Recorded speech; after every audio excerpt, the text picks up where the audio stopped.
All right, guys, so here we are. I'm going to explain different pathways for the medical field, be it military or civilian sector, right? This video is just going to give you a couple of examples. The rest, I can't put this all down in one video. It's way too long. The rest you're going to have to either message me about or come down and speak to me about it to figure out kind of like your pathway and how your pathway specifically enters in different ways we can do it, okay? This one's just going to give a couple examples so you can kind of see the difference and how it works, all right?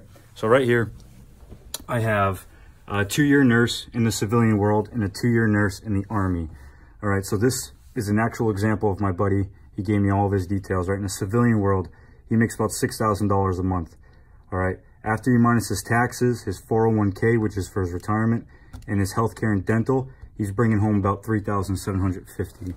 All right, from there, if you don't want to live with your parents forever, you have to include rent in his mortgage, right? He owns a house, so that's how much he pays. His electric bill, his car loan, his insurance, his cell phone bill, his student loans, which differs for each person. So I just put a question mark there. I didn't actually involve that in the math. And then his miscellaneous bills like food, going out to eat, stuff like that. He keeps about $1,180 at the end of the month. All right, this is not including the student loan. So someone who has a student loan is going to be much lower than that.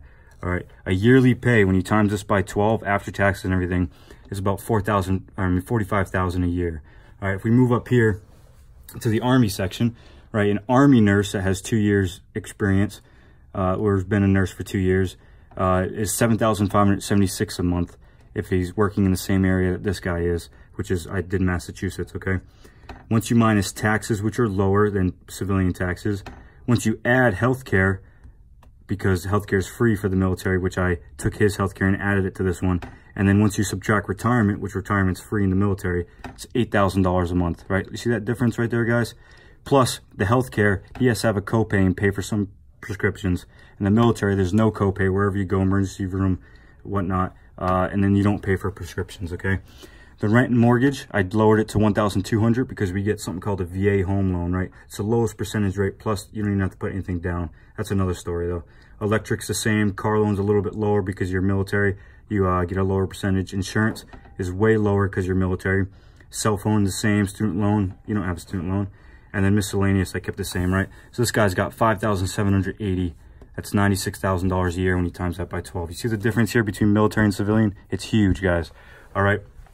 Now I'm going to be getting into something that's, which I find like mind-blowing, okay? And this is going to be to become a PA, all right? And I know some of you guys out there want to become a PA. I've talked to a bunch of you guys, and you're like, I've considered the military, but I really just want to go right into the medical field, and I want to become a doctor, a PA, a nurse, or whatnot. So you need to see this part, okay? To become a PA in the civilian world, you have to have a 4-year degree, right? In the sciences, about 120 semester hours. You need at least a year of healthcare experience, given that paramedic, a lab assistant, or a nurse, which you have to do this before you even apply for a PA program. And then you need to open an account with CASPA, which is a long process. It's kind of where you do your applications from.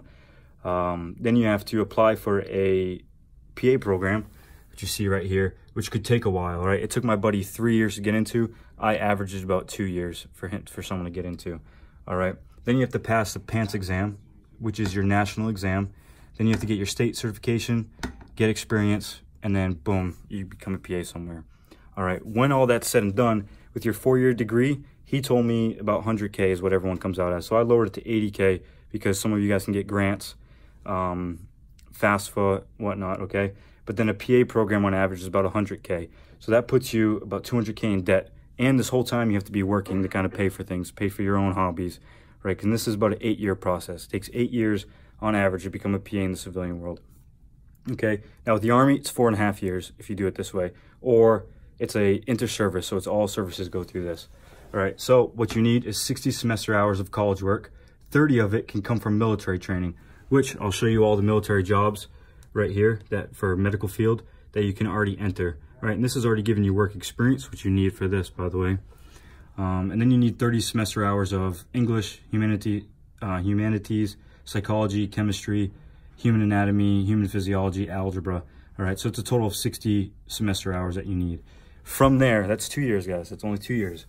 You go to Texas, 16 months, which is going to be an academic section that earns you a Bachelor's of Science degree.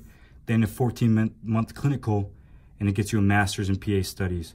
All right, and then you take the PANCE exam. Look at guys, same exact thing. You get the same national certification, and all this is free.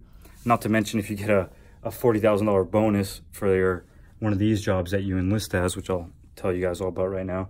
That's a huge difference. Once in 4.5 years you can become a PA, or you take 8 years and you're in debt out of your mind. All right, and add that to this payment type stuff over here, and it's not worth it. And a PA in Massachusetts makes about $96K starting. What does this nurse in the Army make? Never mind a PA in the Army, you know? So here are a list of the medical jobs too, if you're interested and you want to start off and get that experience and those free college credits from it. Right, we have animal care specialist, behavioral health, biomedical, cardiovascular, combat medic, dental specialist, eye specialist, ears, nose, and throat, medical laboratory, nutrition care, occupational therapy. As you guys can see, there's tons of them. All right, if any of these interest you, you can just come and ask about it. All right, and a quick fact, a good fact right here too. So the combat medic, a PA, it was originated from the combat medics in the military. All right, so given that, when my buddy is telling me if you apply to PA school and you're a combat medic in the military, you go top of the list to get in. And then that's a 2-year wait that you could skip if you're just a combat medic in the military, which you can do through the reserves, you can do through active duty. In the reserves, you go to college full time. All right, there's tons of this. I can't explain all this in this one video. So if you guys have more questions, message me or come to the office in Sturbridge and let me know, or just go to your local recruiter wherever they're at. All right, bye.